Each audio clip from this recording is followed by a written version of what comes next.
Hello physics fans! Ever wonder why it takes more gas to get a car moving than to keep it cruising? Or why you get slammed back in your seat on a rocket ride? The answer to these questions and almost every other movement in the universe comes down to three simple, elegant rules developed by one guy, Sir Isaac Newton. These three laws of motion are the absolute foundation of high school physics. Master them now and everything else gets easier. Today, we are breaking down each law one by one with super simple examples. Law 1, the law of inertia.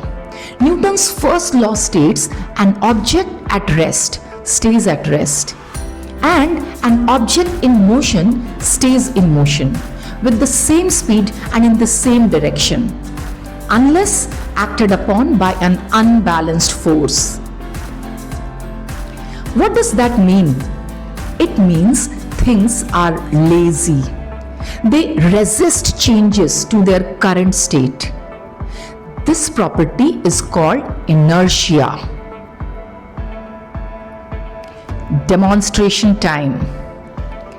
Take a coin on a card over a glass. The coin is at rest.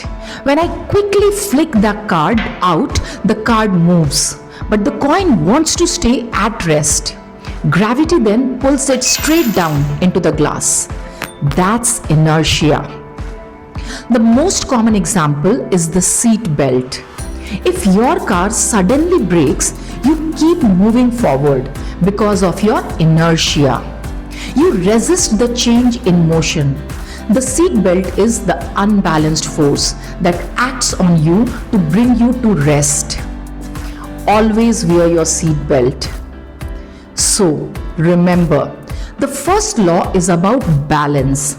If the forces are balanced, the object doesn't accelerate. It keeps doing what it's doing. Now, what happens when those forces become unbalanced? That brings us to the most important law. Law 2, the law of acceleration. Newton's second law is the one we use to calculate motion. It states that the acceleration of an object is directly proportional to the net force acting on it and inversely proportional to its mass.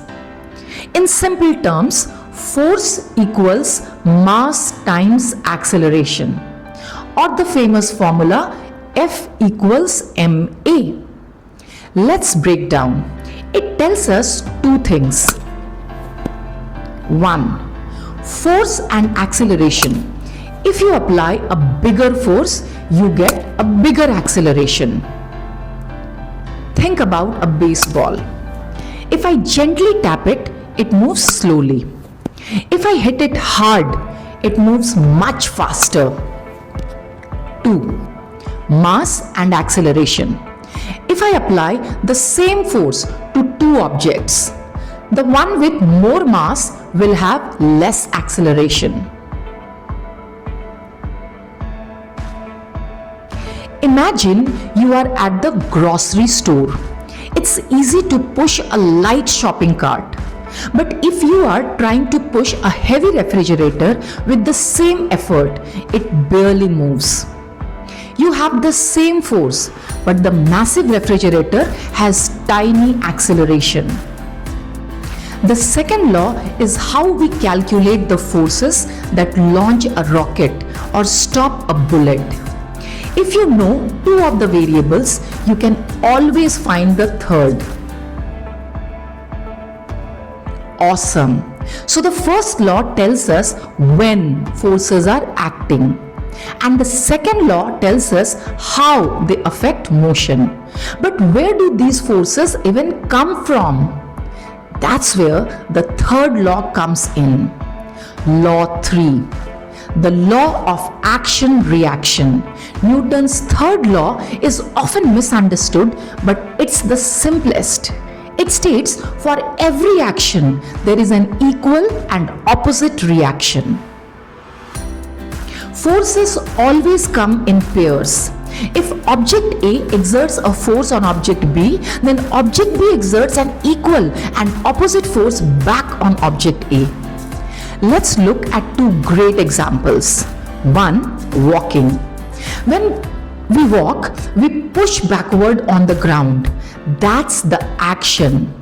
The ground pushes forward on us with an equal and opposite reaction force, propelling us forward. 2. The rocket. A rocket doesn't push against the ground or air. It pushes extremely hot, high pressure gas out of the back. That's action.